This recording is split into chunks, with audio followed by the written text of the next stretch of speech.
याद भी कर रहे होंगे। तो आज देखते हैं नया क्वेश्चन। नेक्स्ट क्वेश्चन क्या कहता है? तो नेक्स्ट क्वेश्चन कहता है कि क्या अल्फा कणों का पृथक्करण प्रयोग सोने के अतिरिक्त दूसरी धातु की पन्नी में संभव होगा? यानी का इसमें सोने की पन्नी के बारे में बात कर रहा है। अल्फा कणों, अल्फा कण यानी का पिछली वाली वीडियो में देखा था। तो अल्फा कण कौन था? तो आपने कमेंट बॉक्स में भी लिखा होगा। अल्फा कण हमारा क्या था? हमारा हीलियम आयन था, यानी का He+2।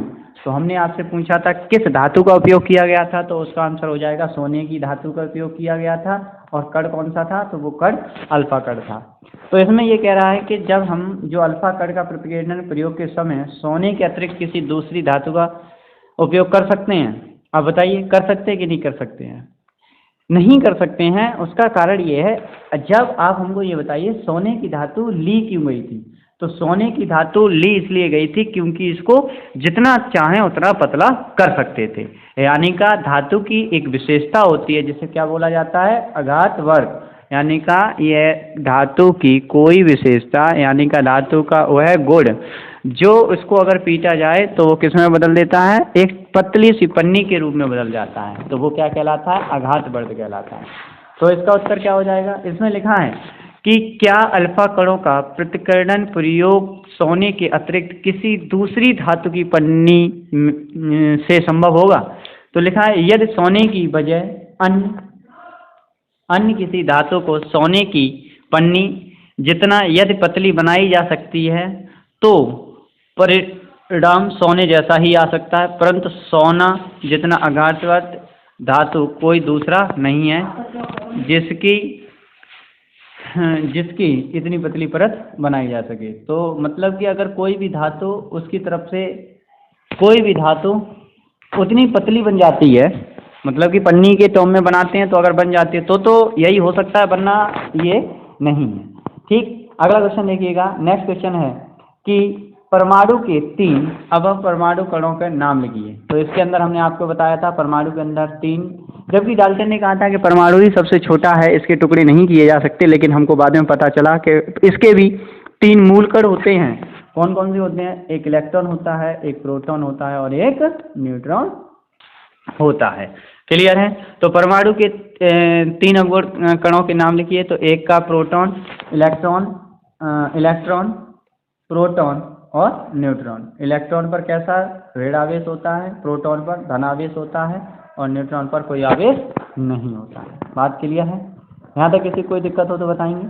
नेक्स्ट क्वेश्चन देखें। तो नेक्स्ट क्वेश्चन कहता है कि हीलियम परमाणु का परमाणु द्रव्यमान 4 और यू बोलें तो हमारा क्या था? AMU, atomic mass unit. बात समझते हैं आप?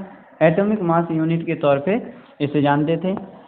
तो एटॉमिक यानी का परमाणु, मास मतलब द्रव्यमान, यूनिट मतलब इकाई, परमाणु द्रव्यमान इकाई। तो परमाणु हीलियम परमाणु का परमाणु द्रव्यमान 4U है, जिसकी नाभिक में 2 प्रोटॉन हैं। कितने हैं? 2 प्रोटॉन हैं। यानी का अगर मास उसका द्रव्यमान कितना दिया है? 4 दिया है, 4U दिया है, और प्रोटॉन कितना दिया है? 2 दिया है। ठीक है, तो बताइए न्यूट्रॉन की कितनी संख्या होगी? तो आप हमें एक बात बताइए, कल हमने देखा था कि टोटल जो द्रव्यमान होता था वो प्रोटॉन प्लस न्यूट्रॉन में ही तो होता था, प्रोटॉन और न्यूट्रॉन में होता था। तो इसमें कितना दिया? 4। हो गया कि नहीं हो गया? जिसमें न्यूट्रॉन की संख्या कितनी दी है? न्यूट्रॉन की संख्या दी है 2। तो प्रोटॉन निकालने हैं, तो देखिएगा प्रोटॉन निकालने हैं, न्यूट्रॉन की संख्या दी है 2 और बराबर कितना? 4 है कि नहीं? तो ये हो गया। तो प्रोटॉन कितने निकला यहाँ से? प्रोटॉन बराबर कितना आ जाएगा? 4 - 2 बराबर, प्रोटॉन बराबर कितने आ गए? प्रोटॉन की संख्या कितनी आ जाएगी यहाँ से? प्रोटॉन की संख्या आ जाएगी 2। बात क्लियर है कि नहीं? कैसे समझे? अगर आपको नहीं समझ में आ रहा है तो आप दोबारा समझिए। कल हमने एक चीज पढ़ी थी, प्रोटॉन और न्यूट्रॉन मिलाकर क्या बनता था? द्रव्यमान बनता था। द्रव्यमान कितना दिया है? 4 दिया है। बात समझ में आती है? न्यूट्रॉन पूछा है और प्रोटॉन कितने हैं? 2 हैं। प्रोटॉन 2 हैं और न्यूट्रॉन और प्रोटॉन मिलकर ही तो द्रव्यमान बनाते थे। जब ये 2 हैं और टोटल आंसर कितना आया है? 4, तो कितने की कमी है? 2 की। तो इसलिए हम चाहें तो ऐसे भी याद रख सकते हैं। और हमें पता है कि परमाणु में टोटल नाभिक का जो वजन होता है वो न्यूट्रॉन प्लस प्रोटॉन के बराबर होता है। तो न्यूट्रॉन की संख्या पूछी थी, प्रोटॉन 2 दिए थे और फिर 4, तो दोनों को जोड़कर कितना आना चाहिए 4। तो देखिएगा इसमें लिखा है हीलियम का परमाणु द्रव्यमान 4 है, प्रोटॉन कितने दिए हैं 2 दिए हैं, तो परमाणु का द्रव्यमान क्या होता है प्रोटॉन की संख्या प्लस न्यूट्रॉन की संख्या, ये याद होना चाहिए क्या होता है, ठीक। तो द्रव्यमान 4 दिया है, प्रोटॉन की संख्या न्यूट्रॉन की संख्या उसमें से माइनस कर देंगे तो इसका करेक्ट आंसर क्या आ जाएगा 2 आ जाएगा। तो हीलियम में कितने न्यूट्रॉन होंगे, तो हीलियम में 2 न्यूट्रॉन होंगे। समझ में आया। नेक्स्ट क्वेश्चन देखें। नेक्स्ट क्वेश्चन कहता है कि कार्बन और सोडियम, कार्बन और सोडियम, कार्बन का प्रतीक क्या होता है C और सोडियम का प्रतीक क्या होता है Na। तो क्वेश्चन में कहता है कि कार्बन और सोडियम के परमाणुओं के इलेक्ट्रॉनिक वितरण लिखिए। तो देखिए बेटा ये बात तो आपको बहुत अच्छे से आती होगी। कार्बन का परमाणु क्रमांक कितना होता है बताइए। कार्बन का परमाणु क्रमांक होता है 6 और सोडियम का परमाणु क्रमांक कितना होता है 11 होता है, ठीक है। तो आप हमें बताइए, चलिए यहाँ पर परमाणु क्रमांक पूछा है लेकिन मैं आपसे परमाणु द्रव्यमान पूछ रहा हूँ। आप कमेंट बॉक्स में ज़रूर लिखें कि कार्बन का परमाणु द्रव्यमान कितना होता है और सोडियम का परमाणु द्रव्यमान कितना होता है। तो हमसे क्वेश्चन में क्या पूछा था, हमसे क्वेश्चन में पूछा था कि इसमें कार्बन और सोडियम में इलेक्ट्रॉन वितरण कैसे होंगे, किस तरीके से होंगे। तो अगर हम वो देखें तो कार्बन में और सोडियम में इलेक्ट्रॉन वितरण किस तरीके से होंगे, तो कैसे होंगे आप लोगों को पता है बिल्कुल। कार्बन जिसका परमाणु क्रमांक कितना होता है, इसका परमाणु क्रमांक होता है 6, तो वितरण कैसे होंगे, पहले कक्ष में 2 इलेक्ट्रॉन भरे जाएंगे और दूसरे में 4 भरे जाएंगे, वेरी गुड। और दूसरा कौन सा था सोडियम, तो सोडियम का परमाणु क्रमांक कितना होता है 11 होता है, तो पहले कक्ष में कितने भरे जाएंगे 2 और दूसरे में कितने भरे जाएंगे 8, ठीक है। क्योंकि पहले में हम ज़्यादा से ज़्यादा कितने भर सकते हैं 2 ही भर सकते हैं और दूसरे में ज़्यादा से ज़्यादा कितने भर सकते हैं 8 भर सकते हैं। तो 2 और 8 कितने होते हैं 10, हमें भरने कितने हैं 11, तो अगले कक्ष में कितने आ जाएंगे 1। तो इसका इलेक्ट्रॉनिक वितरण इस तरीके से होगा 2,8,1 और इसका वितरण होगा 2,4, 6 हो गए। तो इस तरीके से इस वाले प्रश्न का हम उत्तर लिख सकते हैं कि कार्बन और सोडियम परमाणु में इलेक्ट्रॉनिक वितरण लिखिए। तो कार्बन का इलेक्ट्रॉनिक वितरण लिखेंगे तो 2,4 और सोडियम का लिखेंगे तो 2,8,1 लिख सकते हैं। बात क्लियर है, ओके। अगला क्वेश्चन कहता है कि अगर K और L कोष भरे जाएं तो परमाणु की संख्या कितनी होगी। तो आप बताइए K में भरे जाते हैं यानी कि पहली कक्षा में कितने ज़्यादा से ज़्यादा इलेक्ट्रॉन भरे जाते हैं 2 और L मतलब कि दूसरे में हम ज़्यादा संख्या कितनी भर सकते हैं 8। तो पूछ रहा है कि K और L में अगर इलेक्ट्रॉन भरे जाएं तो टोटल कितने होंगे बताइए, 2 और 8 कितने होते हैं 10, तो टोटल इलेक्ट्रॉन कितने भरे जाएंगे 10। K में कितने भरे जाएंगे 2 और L में कितने भरे जाएंगे 8, तो दोनों में मिलाकर पूछिए तो टोटल संख्या कितनी हो जाएगी 10। तो अगर यही लिखा है तो इस तरीके से इस प्रश्न का उत्तर ये होगा। अगला क्वेश्चन ने क्या कहा था, अगर किसी परमाणु का K और L कोष भरा है तो उस परमाणु में इलेक्ट्रॉन की संख्या कितनी होगी। तो यदि K परमाणु कोष भरा है तो इलेक्ट्रॉन की संख्या 2 + 8 यानी का 10 होगी। बात क्लियर है। नेक्स्ट क्वेश्चन देखते हैं। नेक्स्ट क्वेश्चन में देखें चिन्ह D, T और H। तो आप मुझे बताइए ये HDT क्या है। HDT जो है वो हाइड्रोजन के समस्थानिक हैं। आपने समस्थानिक पढ़ा होगा, समस्थानिक और समभारिक 2 चीज़ें पढ़ी होंगी। तो ये हाइड्रोजन के क्या हैं, ये हाइड्रोजन के समस्थानिक हैं। और हाइड्रोजन के समस्थानिक कितने होते हैं 3 होते हैं और तीनों के नाम आपको पता होंगे। तो एक ये वही है जिसको आपने लिखा होगा H1H, इस तरीके से 1H1 और 2H1 और 3H1, तो यही है। इसे H बोला जाता है, इसे D बोला जाता है, इसे T बोला जाता है। तो अब इसमें लिखा है तो उस तरीके से इसमें कहा है कि इसमें प्रोटॉनों तीनों की श्रेणी में बताइए। तो अगर आप देखें तो इसके 3 समस्थानिक हैं। ये किसके हैं, हाइड्रोजन के 3 समस्थानिक हैं कि नहीं। अब अगर ये हाइड्रोजन के हैं बेटा तो इसके कौन कौन से हैं, प्रोटियम, ड्यूटेरियम और तीसरा ट्राइटम, ठीक। प्रोटियम को ऐसे लिखा जाता है यानी का ये क्या हो गया, अगर आप ध्यान से देखें तो ये क्या हुआ बताइए, ये H यानी का H1H वाला हो गया और ये क्या हो गया 2DH यानी का H2H वाला हो गया और ये 3 1 वाला हो गया। बात क्लियर है। ये 3 वाला हो गया 3H1 वाला और ये 2H1 वाला और ये 1H1 वाला हो गया। तो इसमें से इलेक्ट्रॉन और प्रोटॉन और न्यूट्रॉन की संख्या पूछी थी। तो आप पहले तो मुझे उम्मीद है कि आप लोग इलेक्ट्रॉन और प्रोटॉन की संख्या निकालना जानते होंगे। अगर नहीं जानते हैं तो मैं आपको सिखा रहा हूँ। आप एक बात को समझिए कि जितना, जैसे अब मैं इसमें से निकालें 1H1 में से इलेक्ट्रॉन की संख्या कितनी होगी, तो इलेक्ट्रॉन की संख्या उतनी होती है जितना उसका परमाणु क्रमांक होता है, और जितने इलेक्ट्रॉन होते हैं उतने ही प्रोटॉन होते हैं। और तो इलेक्ट्रॉन, इसका परमाणु क्रमांक यहाँ लिखा होता है, तो परमाणु क्रमांक हो गया 1, तो इलेक्ट्रॉन की संख्या हो गई 1, और जितने इलेक्ट्रॉन होते हैं उतने ही प्रोटॉन, तो इस तरीके से प्रोटॉन की संख्या भी कितनी हो गई, 1 हो गई। न्यूट्रॉन कैसे निकालते हैं, जो द्रव्यमान होता है, जो क्या होता है, द्रव्यमान होता है, उसमें से परमाणु क्रमांक को घटा देते हैं। तो इसका द्रव्यमान कितना है, 1 है, और परमाणु क्रमांक कितना, 1 है, तो न्यूट्रॉन की संख्या कितनी आ जाएगी, 1 में से 1 गया, 1 में से 1 गया तो कितना बचा, 0 बचा, तो न्यूट्रॉन की संख्या कितनी आ गई, 0। तो अगर हम देखें जो पहला आया था हमारा समस्थानिक 1H1 वाले में, इलेक्ट्रॉन की संख्या 1, प्रोटॉन की संख्या 1 और न्यूट्रॉन की संख्या 1। बात क्लियर है।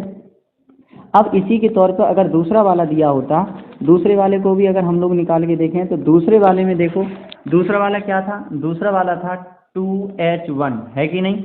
तो इलेक्ट्रॉन की संख्या कितनी होती है, इलेक्ट्रॉन की संख्या उतनी होती है बेटा जितना परमाणु क्रमांक, तो परमाणु क्रमांक तो 1 था, तो प्रोटॉन की संख्या कितनी होती है, तो जितने इलेक्ट्रॉन उतने ही प्रोटॉन, ये भी 1 होता है। न्यूट्रॉन की संख्या क्या होती है, जितना द्रव्यमान होता है, इसमें द्रव्यमान कितना दिया है, 2 दिया है, द्रव्यमान में से ये परमाणु क्रमांक घटाओ, कितना आया, 1, 2 में से 1 गया, कितना बचा, 1, यानी का न्यूट्रॉन, इसमें इलेक्ट्रॉन कितने होते हैं, 1 होता है, न्यूट्रॉन कितने होते हैं, 1 होता, वो प्रोटॉन 1 होता है, और न्यूट्रॉन कितना होता है, 1 होता है। अगर इसी के तौर पर अगर यहाँ पर 3 लिखा होता, अगर यहाँ 3 लिखा हो, और तीसरे वाले में देखो तो इलेक्ट्रॉनों की संख्या कैसी होगी, इसमें देखिएगा आप ध्यान से देखिएगा, तीसरे वाले में, तो तीसरे वाले में इलेक्ट्रॉन की संख्या कितनी होती है, जितना परमाणु क्रमांक होता है तो 1 होता है, और जितना इलेक्ट्रॉन उतना ही प्रोटॉन, यानी कि ये भी 1 हो गया। और न्यूट्रॉन कैसे निकालते थे, जितना द्रव्यमान दिया गया होता है उसमें से परमाणु क्रमांक घटा देते हैं, यानी कि 3 - 1, तो कितना बचा, 2, तो न्यूट्रॉन की संख्या 2 आई। तो इस तरीके से हम इस वाले क्वेश्चन को कर सकते हैं। आपको बात समझ में आती है। उसमें तीनों गुण पूछे थे, तो अब आप इस टेबल को ध्यान से देखिए, तो आप अब इस टेबल को समझ जाएंगे कि इस टेबल में क्या बताया था। तो इस तरीके से हम देख सकते हैं कि जो हमारा HDT है, यानी का प्रोटियम, ड्यूटेरियम और ट्राइटेरियम जो हैं, उनमें इलेक्ट्रॉन की संख्या 1 है ना, इलेक्ट्रॉन सबके परमाणु क्रमांक 1 है, तो 1 होगी, और जितने इलेक्ट्रॉन उतने ही प्रोटॉन 1 होंगे। इसका भार कितना था, 1 था, और परमाणु क्रमांक भी कितना था, 1 था, इसलिए 0 हो गया था, 1 में से 1 गया था। और इसका भार कितना था, 2 था, परमाणु क्रमांक 1 था, तो 2 में से 1 गया था, तो कितना बचा था, 1 बचा था। इसका परमाणु क्रमांक 3 था, ये था 1, तो इसमें से घटा दिया तो 2 बचा था। तो देखें तो इलेक्ट्रॉन और प्रोटॉन ये सब 1 हैं, और न्यूट्रॉन की संख्या 0, 1, 2 है। बात समझ में आती है। तो इस तरीके से इस प्रश्न का भी हल हो जाता है। नेक्स्ट क्वेश्चन देखें। नेक्स्ट क्वेश्चन कहता है कि समस्थानिक और समभारिक के एक युग्म का इलेक्ट्रॉनिक विन्यास लिखिए। बेटा अगर आपने ये चैप्टर बहुत अच्छे से पढ़ा हो तो आपको पता होगा कि समस्थानिक और समभारिक क्या थे। समस्थानिक क्या थे, समस्थानिक हम किसको कहते थे, आपको अगर पता हो तो समस्थानिक वो थे जिनका परमाणु क्रमांक समान था। जैसे H1H, हम यहीं से बात करें तो जैसे हम लिखें यहाँ पर H1H, दूसरा था 2 ये, और तीसरा H13। अब देखिएगा एक ही परमाणु, इसका भी परमाणु क्रमांक 1, इसका भी 1 और इसका भी 1, सबका परमाणु क्रमांक 1 है, लेकिन द्रव्यमान इसका 1 है, इसका 2 है और इसका 3 है। तो हम कह सकते हैं समस्थानिक वो होते हैं जिनका परमाणु क्रमांक समान होता है और द्रव्यमान अलग अलग होता है। और समस्थानिक क्या होते हैं, वो समभारिक क्या होते हैं। अगर समभारिक को देखो तो समभारिक में आपको बेटा पता होगा, जैसे आर्गन और कैल्शियम। आर्गन का परमाणु क्रमांक कितना होता है, 18। कितना होता है आर्गन का होता है 18। आर्गन का परमाणु क्रमांक, आर्गन का परमाणु क्रमांक होता है 18 और द्रव्यमान होता है 40। ठीक। और कैल्शियम का परमाणु क्रमांक होता है 20 और द्रव्यमान होता है 40। तो देखो, तो समस्थानिक और समभारिक में अंतर है। समभारिक किसे कहते हैं, जिसमें द्रव्यमान समान हो, जिसमें क्या समान हो, द्रव्यमान समान हो और परमाणु क्रमांक अलग अलग हो। बात क्लियर है। तो समभारिक कौन हो गए? जिसमें परमाणु क्रमांक अलग अलग हों और द्रव्यमान समान हों, उन्हें क्या कहा जाता है? उन्हें समभारिक कहा जाता है। हमने आपसे कहा था कि साथ के साथ आपकी थ्योरी भी कंप्लीट करा देंगे। तो हमसे क्वेश्चन में ये पूछा था समस्थानिक, तो समस्थानिक कौन होते हैं? वो परमाणु जिनका परमाणु क्रमांक समान होता है और द्रव्यमान अलग अलग होता है। और समभारिक कौन होते हैं? जिनका परमाणु क्रमांक अलग अलग होता है और भार समान होता है, जैसे आर्गन और कैल्शियम। बात क्लियर है? ओके। तो अगला इसमें हमसे पूछा गया था कि आप इसका इलेक्ट्रॉनिक विन्यास लिखिए। तो कार्बन का आप देखिए, कार्बन है, कार्बन का आप लिख लीजिए इलेक्ट्रॉनिक विन्यास। तो कार्बन लिख दो, लो सिक्स था, तो किस तरीके से? 2,4। अब तो समझ में आया हो 2,4 कैसे आया। नेक्स्ट और क्या था? अच्छा, समभारिक कार्बन 2 पाए जाते हैं। जैसे हाइड्रोजन 3 थे ना, H1H और दूसरा था 2H1 और तीसरा 3H1। इसी तरीके से कार्बन भी 2 पाए जाते हैं। एक कार्बन 12 पाया जाता है और एक कार्बन 14 पाया जाता है। अब बताइए, इसका भी परमाणु क्रमांक 6 है, इसका भी, लेकिन इसका वजन कितना है? इसका वजन हो जाता है 12 और इसका वजन हो जाता है 14। तो जिनका परमाणु क्रमांक समान होता है और भार अलग अलग होता है वो क्या कहलाते हैं? समस्थानिक। तो इसका कार्बन का परमाणु क्रमांक देखिए, तो एक आ गया कितने? 6 वाला, और एक आ गया वो 12 वाला, एक आ गया 14 वाला। तो 12 वाले का लिखोगे तो 2,4, इसका भी लिखोगे तो ये, तो समान होगा कि नहीं होगा? इस तरीके से ही बेटा इन्होंने, देखो ध्यान से देखना, समस्थानिकों का इलेक्ट्रॉनिक विन्यास लिखा है, यानी कि C12 का लिखा है, और उसके बाद इन्होंने किसका लिखा है? C12 के लिखने के बाद C14 लिखा है। और समस्थानिक में इन्होंने फिर लिखा है, समस्थानिक समभारिक की बात आ गई कि नहीं आ गई? यानी कि पहले कैल्शियम का लिख दिया है इन्होंने, फिर किसका लिखा है? आर्गन का लिखा है। तो आपको, मैं उम्मीद करता हूँ आपको समझ में आया होगा कि 20, तो 20 को किस तरीके से? 2,8 यानी कि 10, फिर 8 और 2, और अगले में 18 करने हैं तो 2,8,8, ये भी कंप्लीट हो जाएगा। तो इस तरीके से समभारिक का क्या है कि इलेक्ट्रॉनिक विन्यास अलग अलग होता है, और जबकि समस्थानिक का इलेक्ट्रॉनिक विन्यास समान होता है। भाई समान तो इलेक्ट्रॉनिक विन्यास होगा क्योंकि समान परमाणु। क्लियर है? किसी को कोई दिक्कत हो तो बताइएगा।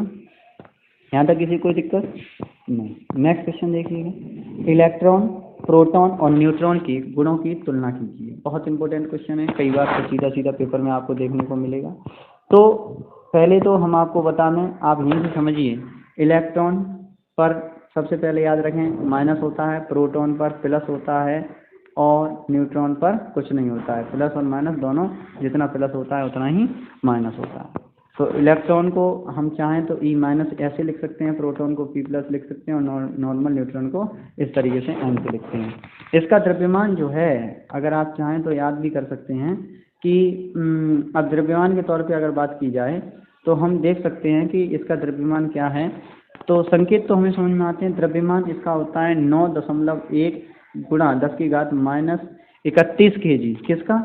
इलेक्ट्रॉन का। बात समझते हैं? और इसका प्रोटॉन का द्रव्यमान कितना होता है? इसका होता है -167 इंटू 10⁻⁻27 kg, माइनस के 27 kg, माइनस के 31 kg और माइनस के 27 kg इन दोनों में बराबर है, प्लस माइनस का अंतर है। आप याद रखेंगे इन्हें, ठीक है? तो बाकी का अगर आप इधर देखें तो प्रोटॉन इलेक्ट्रॉन पर इकाई ऋण आवेश कितना होता है? तो इस पर होता है 1.6 इंटू 10⁻⁻19 कूलम, और इस पर होता है प्लस 1.6 इंटू 10⁻⁻19 कूलम। अब बात समझिए, ये माइनस में है और ये प्लस में है। इसी के लिए तो जितने इलेक्ट्रॉन होते हैं और उतने ही प्रोटॉन होते हैं। हमने आपसे बात कही थी, जितने इलेक्ट्रॉन होते हैं उतने ही प्रोटॉन होते हैं। अब जितने इलेक्ट्रॉन हो गए उतने ही प्रोटॉन हो जाएंगे। तो फिर वही बात है, इतना माइनस का चार्ज है, आवेश है, और इतना प्लस का आवेश है, तो दोनों कैसे हो जाते हैं? उदासीन हो जाते हैं। तो इसमें न्यूट्रॉन की संख्या क्या हो जाती है? इलेक्ट्रॉन विद्युत उदासीन होता है, अर्थात इस पर कोई भी आवेश नहीं होता है। तो बात समझ में आती है? आपको देखो, कोई भी पूछे कि इलेक्ट्रॉन क्या है, तो E नेगेटिव है, इसका द्रव्यमान कितना है, तो आपको याद रखना है 9.1 इंटू 10⁻31 kg, और इस पर आवेश